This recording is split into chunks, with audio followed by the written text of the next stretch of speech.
shock of some of the things that are working in our favor, because it's really important to see that part of the equation too. Just in the last days, we've gotten some extraordinarily good news about the vaccine situation.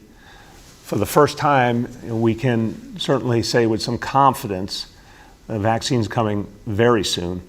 It's going to take a lot of work to distribute, to say the least, but we have the most tangible evidence we've ever had about the vaccine timeline. That's good news.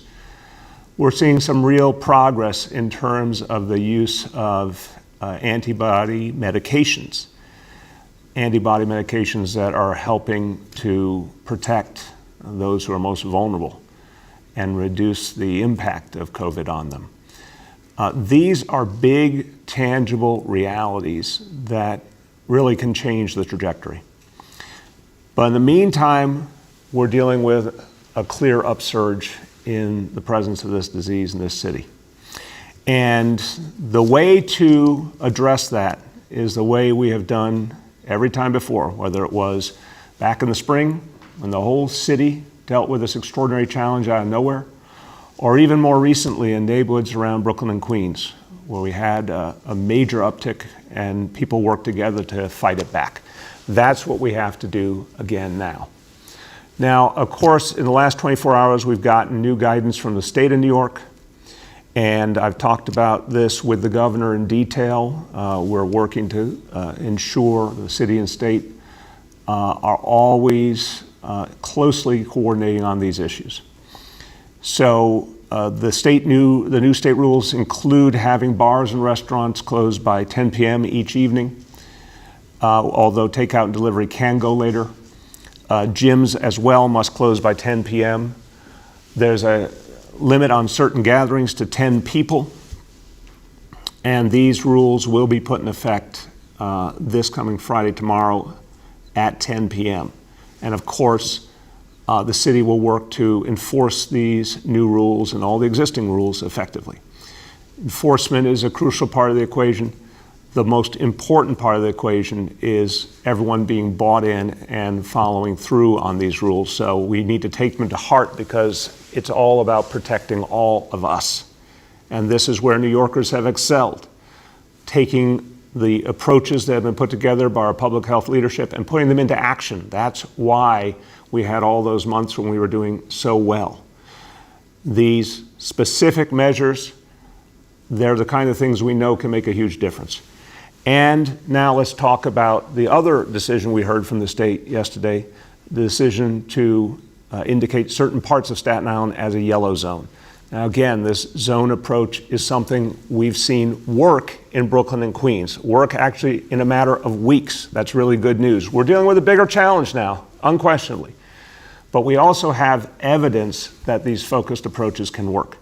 So in Staten Island, a huge outreach effort underway now. A lot of information being provided, masks being provided, more and more testing, the kinds of approaches that have worked time and again in recent months in other parts of the city can and will work in Staten Island.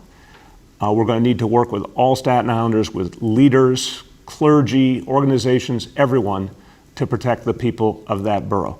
And here to talk more about this effort and what we need to do to keep Staten Islanders safe, the Borough President of Staten Island, Jimmy Otto.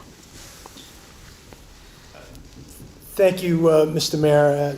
Thank you for allowing me to take a few moments of your platform to speak about Staten Island and to Staten Islanders. I think it's fair to recognize that to varying degrees, many of us are enduring COVID fatigue. For me, it's the distortion of time. I can't tell you how many moments when it took me a good 3 to 5 seconds to remember which day of the week it was. Chronological order seems out of balance. But despite that, I have a date and a time etched in my head, and that is 8 p.m. on April 2nd, because that's when I emailed you, one of my many emails in those days, and said to you, a switch has happened. It's no longer about chasing PPE, it's about chasing staff. And I remember that moment. And I remember those early days and weeks of this pandemic. I remember talking every day to the leaders of our two hospital systems as we chased equipment and we chased PPE, as they converted their hospitals, as they served this pandemic, as they stripped away the burn unit and the therapy unit, and they took every possible space and turned it into standing ICUs. I don't want to go back to that. I don't want to go back to anything close to that.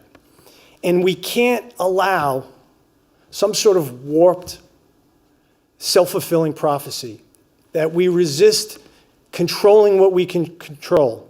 We resist these steps because some feel it's too much, that eventually leads us to more onerous restrictions.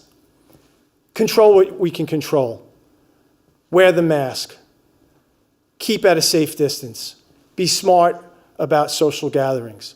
Mayor, I am a born and raised Staten Islander, so that gives me certain privileges, and I can talk about my home community while others can't. And I can admit we are a unique lot. We can be abrupt. I swear we would cut off grandma to get 10 feet ahead on Highland Boulevard during traffic. But we are at our best in crunch moments, post 9/11, post Sandy. The selfishness that we have is stripped away. We are quickly approaching, if not at that moment, Staten Islanders. Let's rise up to the occasion yet again. I will close with this, Mr. Mayor, and you may think this is corny, or you may not. In these moments, we get inspiration where we can. You're reading a book about John Lindsay and some other things. I've cultivated a nice list of podcasts and books. But it is in rewatching The West Wing for the umpteenth time that I caught a line that I had not heard before. And it's Jed Bartlett, the president, arguing with his wife about a homily in the Mass, and they talk about Ephesians 5:21, be subject to one another. That's the message. Be subject to one another. Wear the mask. Be subject to one another. Keep a safe distance. Be subject to one another. Don't have the gratuitous gatherings. Be subject to one another. Be smart about the holidays coming up.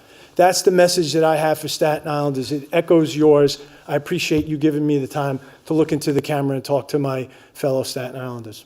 Thank you. Thank you, Borough President. Look, I want everyone just to reflect on the passion and the sense of urgency you're hearing from Borough President Otto. And we, when he said the part about what Staten Islanders do in a time of crisis, it brings me back to the many times we've been together on 9/11 at memorials, the beautiful memorial at the Postcards Monument that you do every year, the gathering you do every year, which is in solidarity with families who lost their loved ones on 9/11, but is also a tribute to the strength of Staten Island and the incredible sense of public service that pervades Staten Island, a borough with just an amazing number of public servants, first responders, teachers, sanitation workers, you name it, people who are there for us every single day and do that selflessly. That is the spirit of Staten Island. I think the borough president's right. Everyone's going to have to dig deep at this moment. But it can be done. Staten Island's overcome huge challenges before. There's a lot of heroism, a lot of spirit, and we can do it again. We just saw it happen in Brooklyn and Queens. And again, we're going to have a lot of questions today. I'm going to keep coming back to it. If we were having this conversation a month or 6 weeks ago, we'd be talking about how tough the situation got in Brooklyn and Queens. And yet today, even in the midst of other challenges, we've seen an extraordinary improvement in the very same neighborhoods in Brooklyn and Queens because people got involved and people worked together.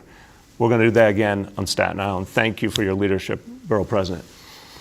Okay, now everyone, look, these next days are going to be crucial. And again, I want to echo another point the Borough President made.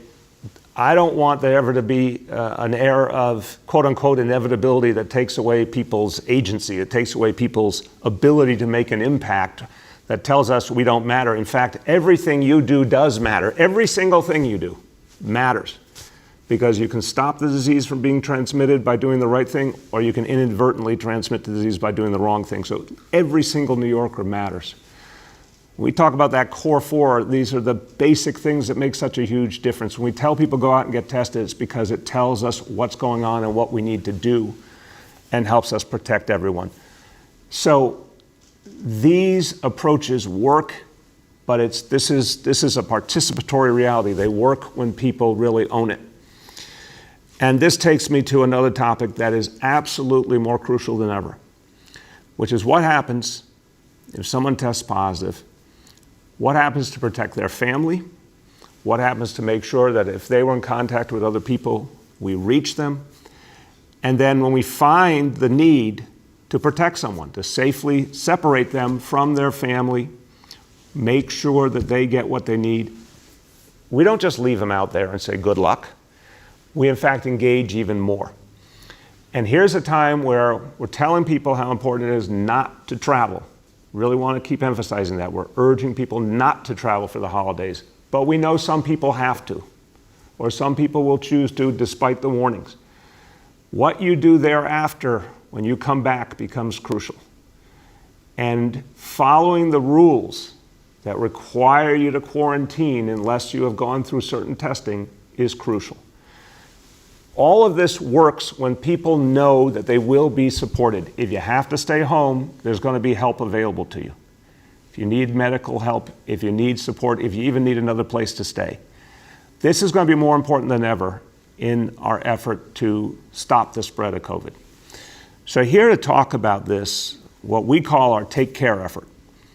And again, it is going to loom large now because we need every single human being to honor the need to safely separate when that time comes, or to quarantine, to honor it and to know they'll be helped. The person we put in charge of making sure this support is there for every single New Yorker needs it is Dr. Amanda Johnson from Health and Hospitals and our Test and Trace Corps. Dr. Johnson. Thank you, Mayor. I'm going to start out by talking a little bit about household transmission. We know that household transmission is a significant concern for New Yorkers. We know that many of us live with roommates, and it's not uncommon to have households where you have children, parents, and grandchildren all sleeping under the same roof. We have emerging data from the CDC that shows us that in households where one person has tested positive for COVID-19, 53% of those households go on to have a second person test positive for COVID-19. And we also see that that transmission happens very early on. Of those 53% of households that went on to have a second person develop COVID-19, 75% had those infections happen within those first 5 days after exposure. So time really is of the essence here. We want you to know that the Take Care program is here to support you in doing the things that are going to keep your family members safe. So what can you do? I want to put out up front that you don't have to stay in your household posing undue risk to the people that you live with. We've served over 2,500 New Yorkers to date from the inception of our Take Care Hotel program, and I'm going to tell you a little bit more about how to connect with that program toward the end of my remarks.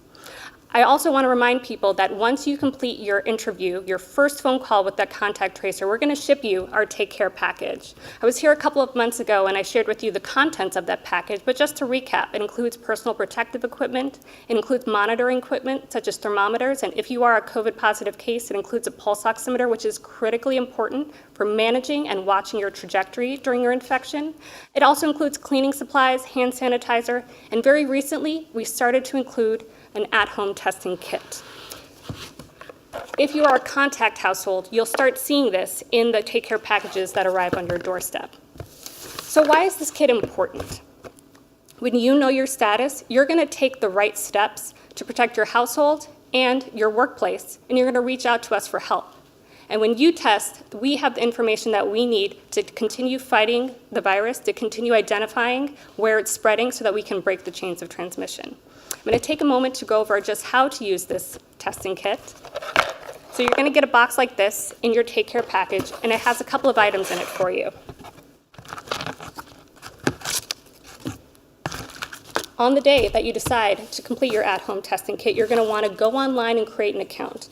And you'll need this gift code, because we're giving it to you for free in your Take Care package, as well as this activation code so that this kit is linked with you specifically. The first thing you're going to want to do is find a flat surface and open this vial. This little plastic tube is where you're going to eventually put your specimen after it's been collected. I like to lean it in the box itself so that it stays upright. You also have a swab in your testing kit. This little plastic Q-tip-like instrument is going to be used to collect your specimen. You're going to put it inside each nostril, swirl it around about 4 times, and then take that same swab, put it in the other nostril, swirl it around 4 times. It should not be uncomfortable. Do not insert it more than an inch into your nostril. Once you've collected your specimen, you're going to take your tube and you're going to put the Q-tip into the medium, into the solution, and there's a little indentation so that it snaps off very easily. You're going to recap it. You're going to make sure that it's on tight and that it's not leaking. You'll put it in this bag. You'll seal this bag. You'll put it in your box. And then there's a sticker so that you can seal it up in your box as well.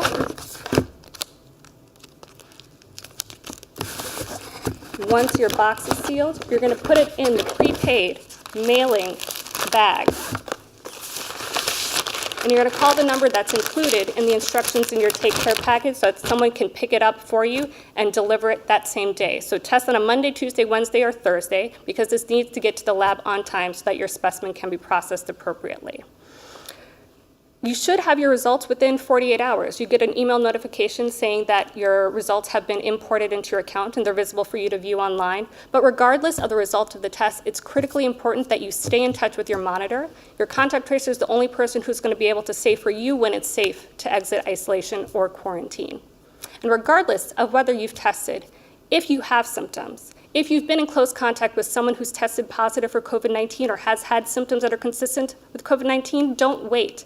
Separate. The Take Care program is here to help you do what you need to prevent the spread of transmission of COVID-19 to the people you care about or the people that you work with. So what does this look like? Call 212-COVID-19 so that you can get connected with the hotel program. Press 4 for hotel, and you'll speak immediately to somebody who can complete your intake, get your information, schedule a pickup, and get you to the hotel that evening. And if you decide that the right thing for you is to separate at home, we are still here for you. Call 212-COVID-19, press 5 so you can get connected to one of our amazing resource navigators. Resource navigators can help you get food delivered to your household, medications delivered to your household. If you're someone who uses methadone to treat opiate use disorder, we can help you get that delivered to your household. Find out how to get a quarantine order so that you can pursue paid sick leave or paid family leave if you're eligible. Let us know what it is that you need. The Take Care program has your back. We want to support you. We want to keep you safe. We want to get us out of this situation. Thank you, Mayor. Thank you so much, Dr. Johnson. And I'm going to amplify a point. First of all, 212-COVID-19, that number opens up a lot of doors. And I keep saying if people need to talk to a medical professional and just consult with what's going on and get clarity, you can get that kind of help plus all the types of help that Dr. Johnson just outlined. What's crucial here is the fact that this city will go the extra mile every time to help someone who needs to navigate the situation. And this really needs to be fully understood. I think sometimes people feel alone. I think sometimes they feel they don't know where to turn for answers, or they feel overwhelmed by everything we've gone through. As Jimmy Otto said, this has been a long, tough time. But when you call 212-COVID-19, you get answers, you get help. It's all for free. We need to keep saying that. And I also want to thank Dr. Johnson. That quick display right there of what it takes to do the test and send it back, all live on television. I give you credit. You went through all the steps there very nicely. It's a reminder of how simple we're making things. So, wrapping all the pieces together, and thank you, Dr. Johnson, to you and your team for really making this an exceptional effort and one that any New Yorker who needs help can turn to any time for free. But this is also a reminder of how we do things in this city. We're up against a big challenge. That's true. We see what's happening all around us in the country. Most places doing, very sadly, much, much worse than New York City. We see a lot of what's happening around the world. We've seen a bunch of European countries lately go into lockdown. But we're different. I want to emphasize that because New Yorkers have been so disciplined, and we need to get even more disciplined because people have been paying attention, have been helping each other, watching each other's backs, because we have a Take Care initiative to help people, whether they're at home or they go to a hotel, because we have Test and Trace Core on a huge level. All of these things help. but nothing helps more than what you do. So continue to remember the power of just the basics. And remember that this year, it's not going to be with us much longer. I know we could all count our blessings, but I think we all would agree we are going to be really happy when we turn that calendar page to 2021 and put 2020 behind us. But the good news is that's not too far off. It's only weeks away. We have to tough it out now. We have to do everything that we're capable of doing so we can get to that point where the vaccine is here and the help is here we need. So everyone, let's go to today's indicators, and I'm going to talk about them as I go through. And they are sobering, but they also tell us there's still a chance to turn things around, as always. So number one, a daily number of people admitted to New York City hospitals for suspected COVID-19. That threshold is 200 patients. Today's report is 100 patients with a confirmed positivity level of 36.19%. So again, 100 patients, we don't take that lightly. We want to always have that number be lower, but it has still remained lower than might have been expected. That's something we're watching carefully. The positivity level has gone up, still a lot less than what we experienced in the spring. So this is an area that we're going to be very carefully watching, very concerned about, but one that still remains well within our threshold. Number two, new reported cases on a 7-day average, threshold 550 cases. Obviously, over the last couple of weeks, we've gone well past that. Today's report is 870 cases, a cause for real concern. And then number three, percentage of people testing positive citywide for COVID-19. The daily report, 2.3%. The 7-day rolling average report is 2.6%.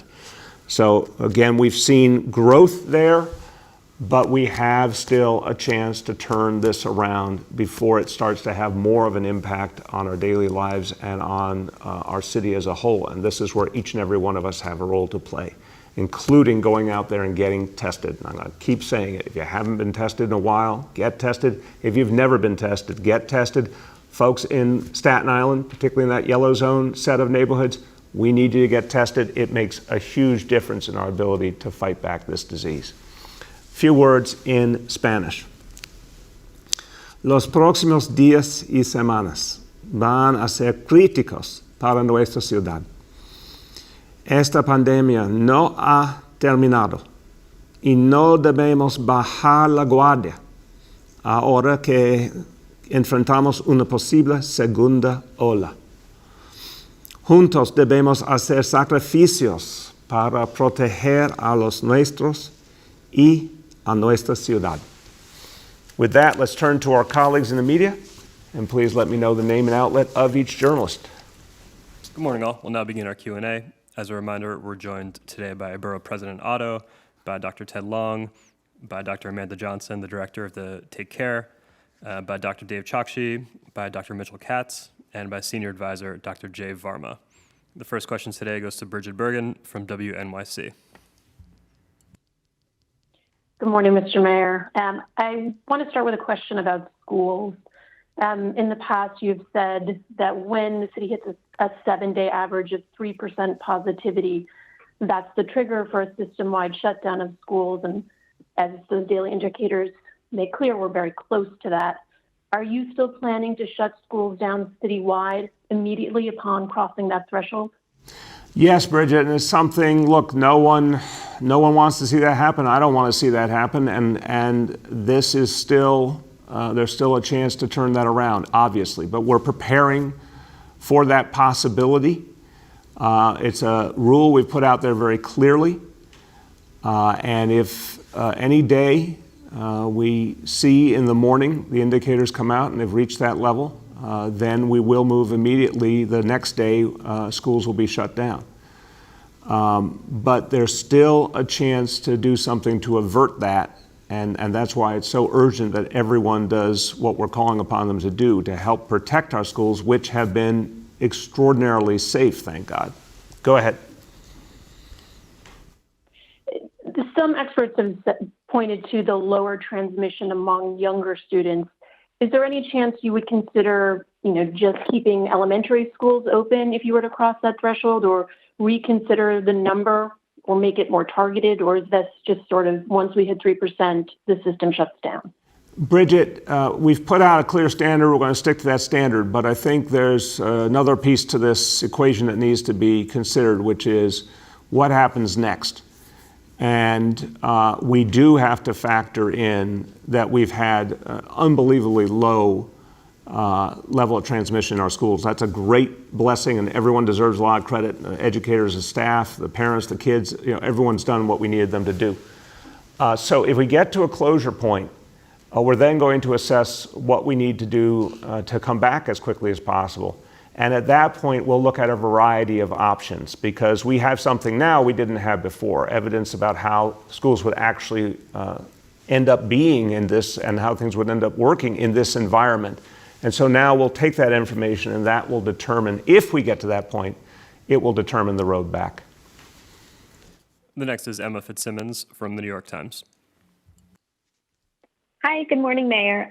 First question about the schools. The World Health Organization says 5%, even the governor has said 9% should be the threshold for schools in other parts of the state. Can you help New Yorkers understand why you're sticking to the 3% threshold? Is it about the teachers union? Why are you so committed to that standard? The standard was put forward, Emma, to really create a bond with the whole school community, to say to parents and students, to say to educators and staff, that we would act out of an abundance of caution to really protect our school communities and so that people could come back with confidence. What everyone has done has really exceeded all of our expectations. The extraordinary strength and discipline of our school communities has played out, and the numbers are amazing, how few kids, how few staff have tested positive. But we put a standard out to say to everyone, we'll have your back. We're going to do this in a very rigorous fashion. We need to stick to that standard. But again, if we get to the point where we have to close, that is for a limited period of time by definition. Big picture, vaccine is coming. But even before we talk about vaccine, if we get to a 3% or above level, then what we all need to do is fight it right back and get it back down again. So we're going to be talking with everyone in our school communities about what it's going to take to come back in that instance. But I do think people needed to have faith that their safety came first, and we provided that faith, and that's part of why our schools worked as well as they did. Go ahead. Thanks. Back on the second wave. So are you and Governor Cuomo and other leaders around the country having a difficult time figuring out how to prevent a second wave without going into a full lockdown, which, you believe the public won't tolerate? And it seems like you've always been sort of more hesitant on indoor dining. If schools are closing, should indoor dining also close? And can you talk about sort of the bigger question about the challenges you're facing in terms of warding off the second wave? Sure.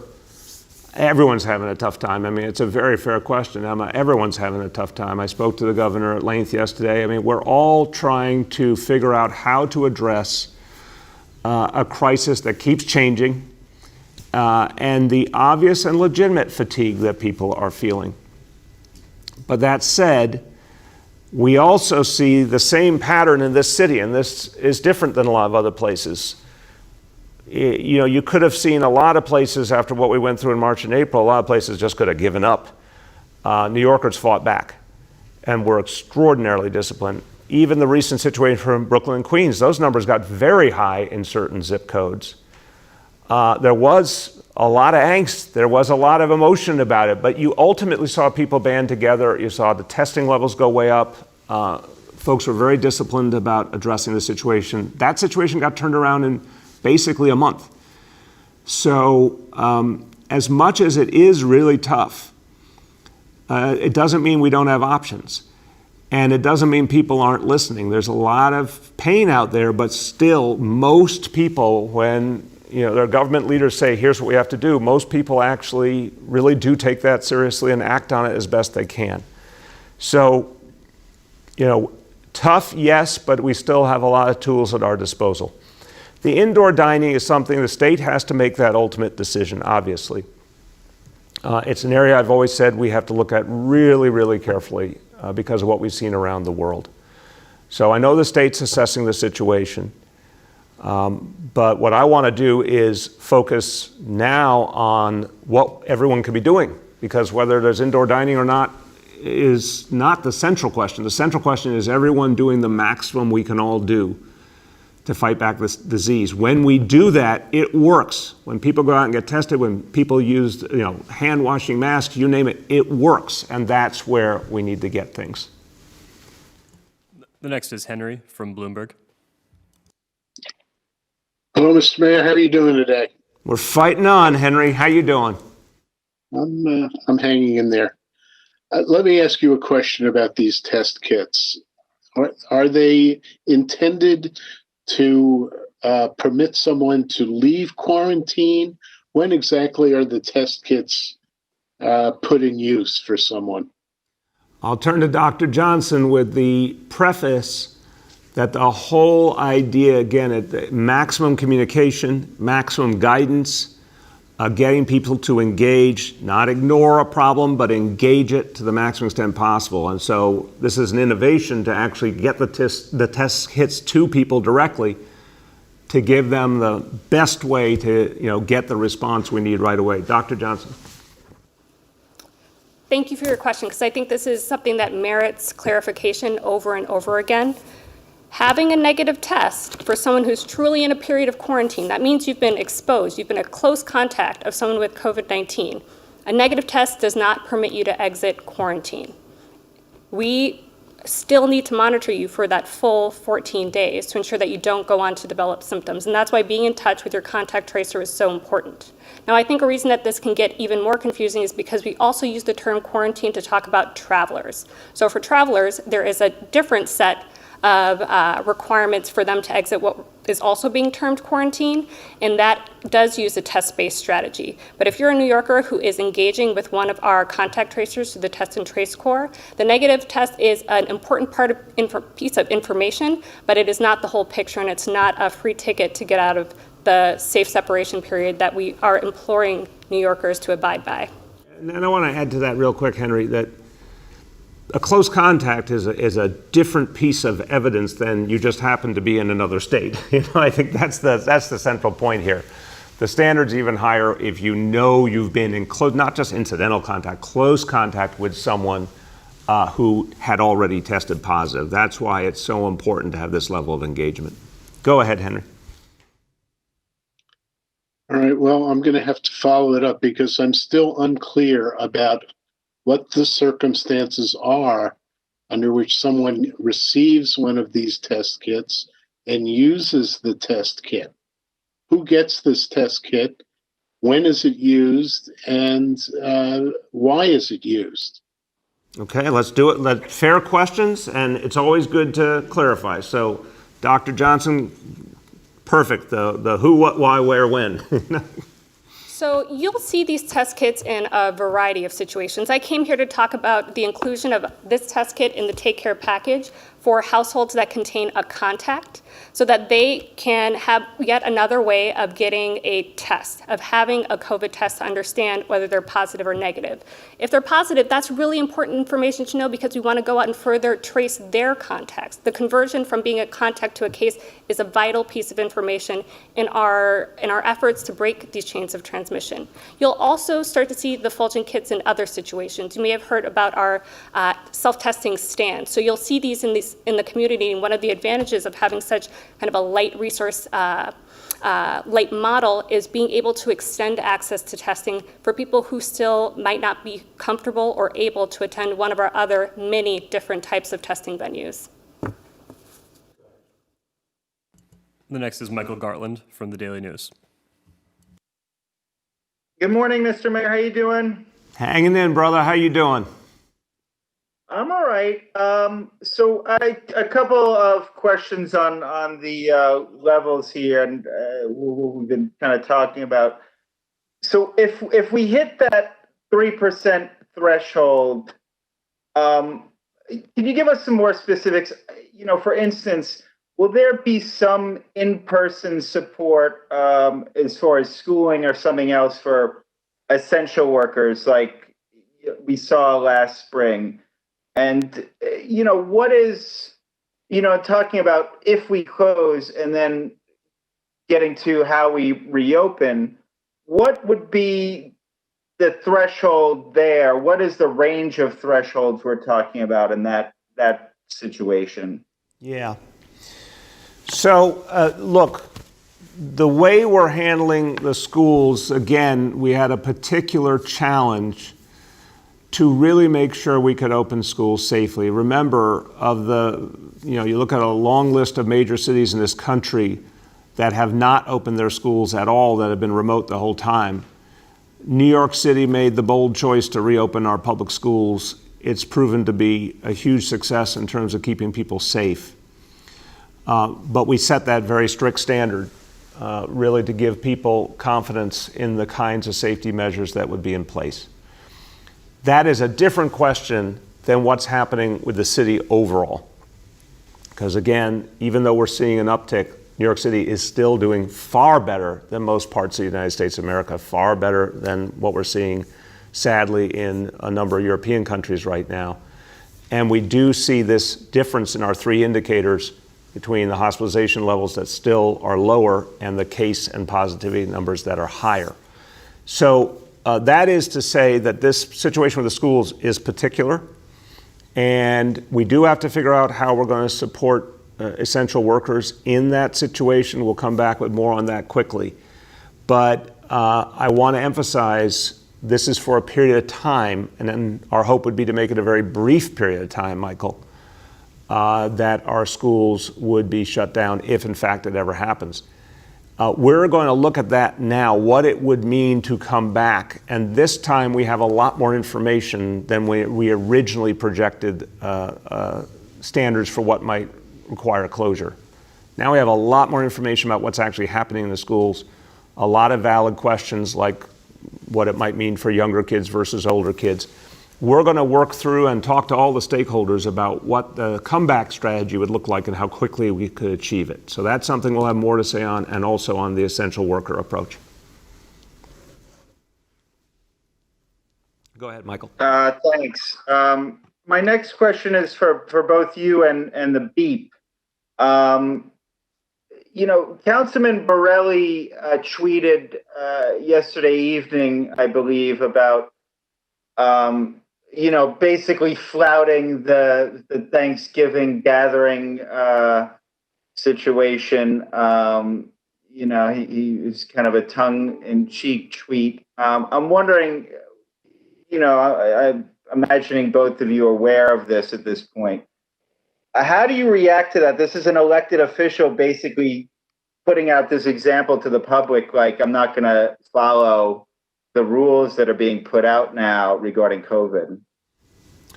I'll just start really simply and turn to the borough president. Look, everyone's feeling a lot. Everyone's feeling a lot about this situation, and it's so frustrating and it's painful, meaning the whole 8-9 months we've gone through now. But the idea is simply to protect each other, protect our loved ones. And I've talked about the holidays several times already. I'm going to be missing some of the people I'm closest to in the world for these holidays. I hate it, but I also know it has to be done to protect everyone. So I understand the frustration, but I think this is just about what will keep us all safe. Borough President? Well, first I would say, having broken bread with Joe Borelli on many occasions and following his social media feeds, I know there'd be lots of good food at a Borelli holiday feast. But on this one, my friend Joe and I disagree. I went 6 weeks without stepping foot into my mom's home during this pandemic. I spoke to her from outside, standing on the hill on Old Town Road. She's talking to me through a window and I'm screaming at her. I can't hear, she can't hear. But that's the steps that we took. And then Mom decided to prune a tree one afternoon in May, tripped, fell, fractured a hip, had surgery, and made it absolutely clear as they were wheeling her into the ambulance that she was not going to a rehab facility.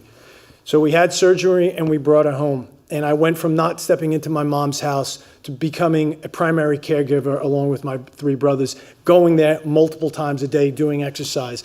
Every single time since then that I've walked into my mom's house, which is my childhood house, I have had a mask on. She has had a mask on. I will not be spending Thanksgiving, my brothers will not be coming in, sitting around the same table. You have to live your values. And to me, over the last 8 months, in this hyper opinionated age, my North Star is science. I'm going to rest with that. I feel comfortable in living true to those values, and that means avoiding gatherings inside when you can, and being really smart when you do get together. So I love Joe. Joe's a friend of mine, a good friend of mine. But to quote another Republican, Dick Cheney, on this one, we disagree big time. And I'd only note that I think we learned something there about Jimmy Otto, that if his mom was giving instructions from the stretcher, adamant, clear instructions, I now know where you got some of your personality from. Okay, go ahead. The next is Paul Leota from the Staten Island Advance. Hi, good morning, Mr. Mayor, Mr. Borough President. So my question is obviously regarding Staten Island. The governor's orders don't go into place until Friday. Obviously, that's his prerogative, but I just wanted to get a sense if you thought that was appropriate given the urgency of this issue. Yeah, look, Paul, the governor and I have been aligned overwhelmingly throughout this whole crisis, that we have to be very, very careful to protect the people of this city and this state. And none of these decisions are made lightly, but they're made based on real facts. Look, just look at this city. If we were talking in September or October, we'd be talking about Brooklyn, Queens. We weren't talking about Staten Island at all. Staten Island was doing fine. Then Brooklyn and Queens got better. We had a challenge now in Staten Island. We got to shift our attention there. So what we know is when we send in more testing, it absolutely every single time has made a huge difference. When we go out and do a lot of outreach and get a lot more information in people's hands, it makes a huge difference. When we engage community leaders, this is the biggest X factor in a lot of cases. Community leaders, elected officials, clergy, community organizations, trusted voices, talking to their fellow neighbors and saying this really matters, makes a huge difference. So it's worked before. I truly believe it'll work again on Staten Island. Go ahead, Borough President. Well, I would just add that Paul, I do share the mayor's sense of urgency. I do believe the governor made the correct decision in designating 80% of Staten Island the yellow zone. If you look at the rules of the game under the yellow zone, this is a statement more than anything. It's a statement that says if we don't control what we can control, that things will get worse, and then there'll be much more onerous restrictions coming on down the pike. The only exception, and the mayor and I had a conversation prior to going on live, was the decision made by the Archdiocese to, which we can talk about offline, about the Archdiocese to close some of the Catholic schools on Staten Island. But the yellow zone designation is a statement that says we're going in the wrong direction and we have to alter our behavior, and I concur with that. Yeah, and Paul, just to add, I talked to the governor about this, but I also talked to Cardinal Dolan about everything that needs to be done to protect people. And I respect the choice of the Archdiocese. We will support them with the schools, whatever they choose to do. But I also want to thank the Cardinal. He's been a very clear voice saying to folks how important it is to take the precautions, to practice social distancing, to wear the masks. You've seen in Catholic churches exemplary safety approaches. And his message, which he's been very public about, is that everyone needs to realize this is what works and gather together, with that meaning come together with the understanding that we have proven tools to fight back this disease and protect everyone, and that's what we need to focus on. Go ahead, Paul. For sure. Thank you, guys. Just to follow up on that, I guess my question, maybe I didn't phrase it correctly, but the fact that we're waiting until Friday to put these rules in place and that we're announced Wednesday, do you think that delay is appropriate? And just related to... Paul, I couldn't hear that last part. Do we still have him? I think I got cut off. Go ahead, you're good. Paul, you're okay. I'm good? Oh, sorry. And just regarding the schools, in terms of shutdowns, The governor has repeatedly asserted his authority over those decisions. I just wanted to see how you square that regarding the city's plan. Yeah, so Paul, first of all, look, the state made their announcement yesterday on a Wednesday, and they said it would take effect Friday at 10 o'clock. I think that's been very consistent with what the state's done before. They usually give a couple of days for people to make adjustments. In terms of schools, I talked to the governor about, the standard that we set a long time ago. The state's general approach to school districts all over the state has been to make sure they had clear health and safety plans, but to also provide a certain amount of leeway to local realities. So, it's quite clear this 3% standard has been out there for quite a while.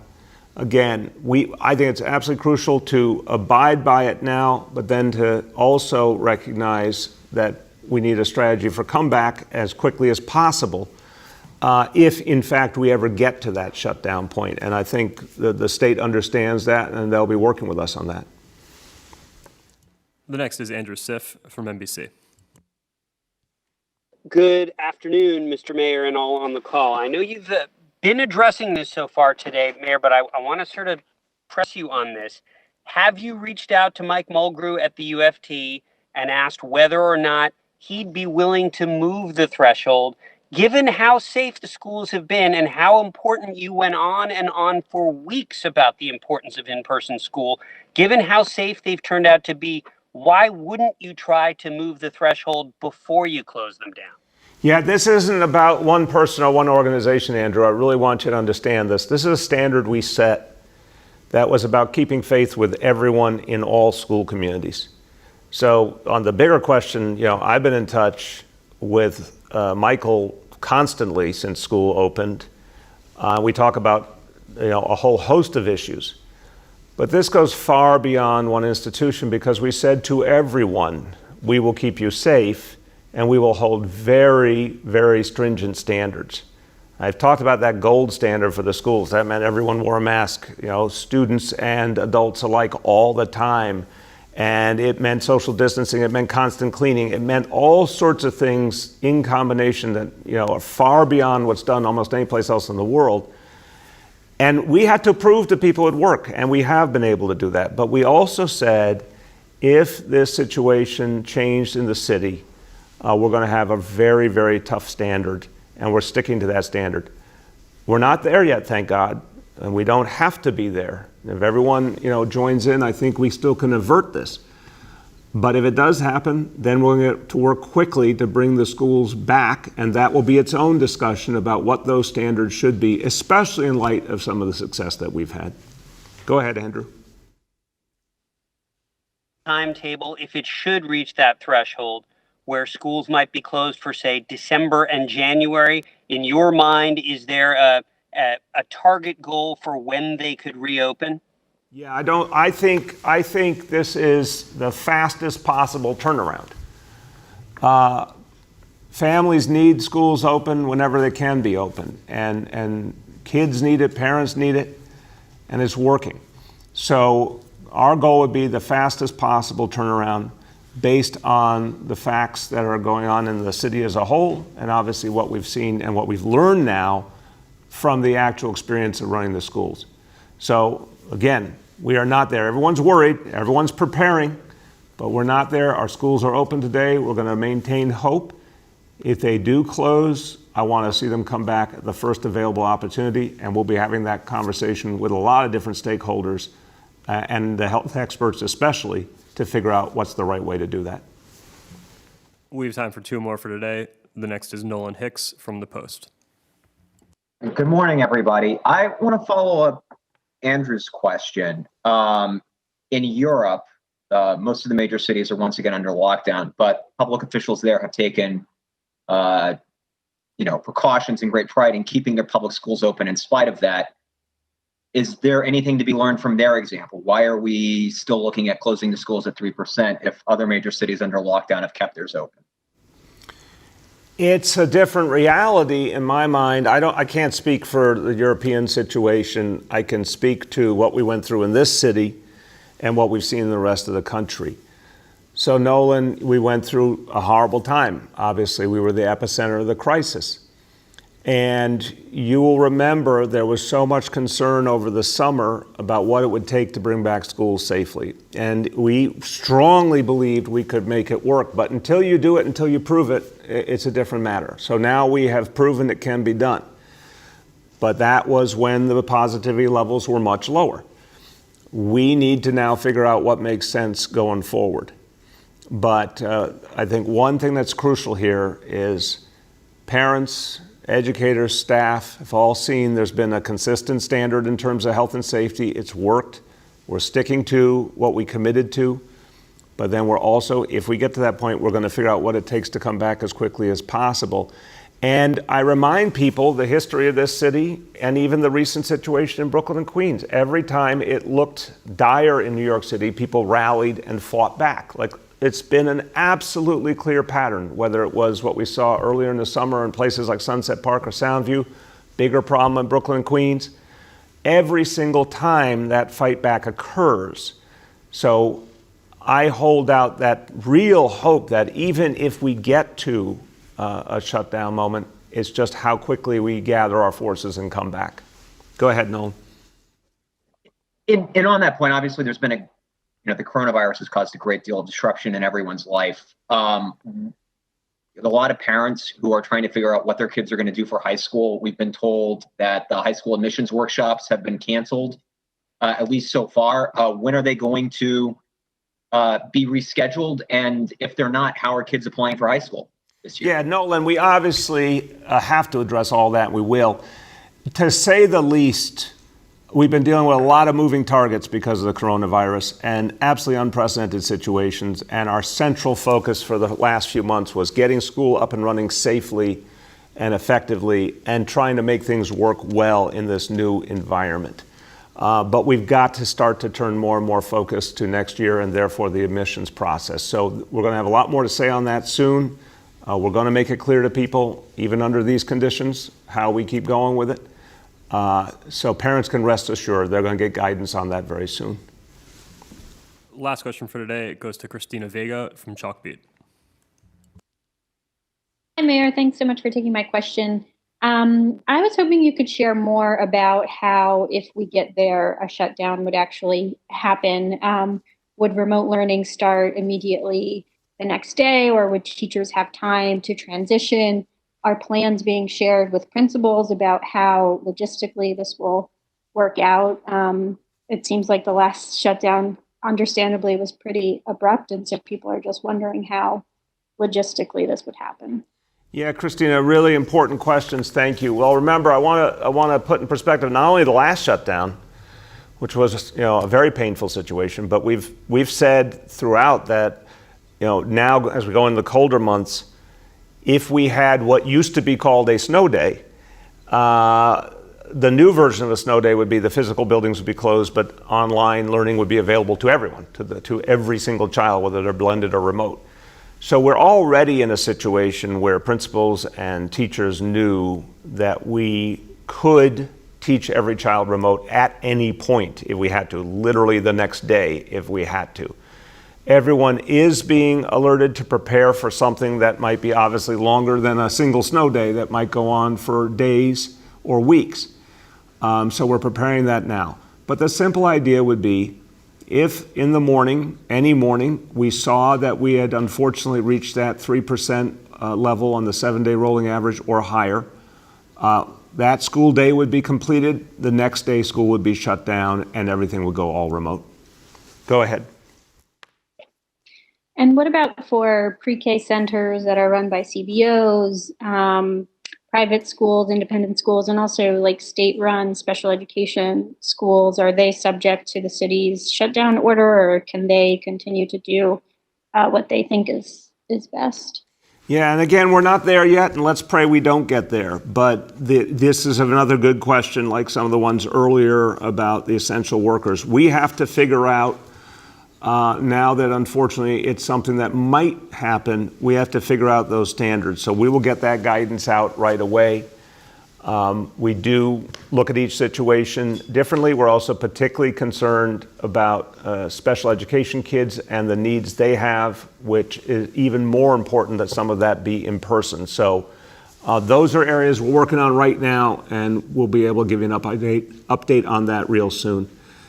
So everyone, look, as we conclude today, just want to say we have something that is different this time. Some people may tell you, oh, you know, we're about to go through the same thing we went through in March and April. I don't think that is at all true, honestly. I think we have a challenge we're facing right now, but we have a profound difference to begin with. Experience. We've all been through this, and we proved that we could fight back and overcome it. The experience also means our hospitals know a lot more about how to manage this fight against the disease. Our people know a lot more. It's a very, very different reality. And so I really want people to remember to always keep hope. It's been tough, but now we know a lot more, and we actually see a vaccine coming for the first time, an actual, real, tangible vaccine.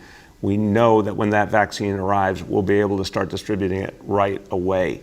We know that new medications are actually working in protecting people, even the most vulnerable, and saving their lives and stopping this disease from taking their lives. There are a lot of things that are very different in November than the situation in March and April. So let's take some hope and some energy from that. The most important point is New Yorkers won the battle before. We can win the battle again, but we need everyone to be working together to get it done. Let's do that. Thank you, everybody.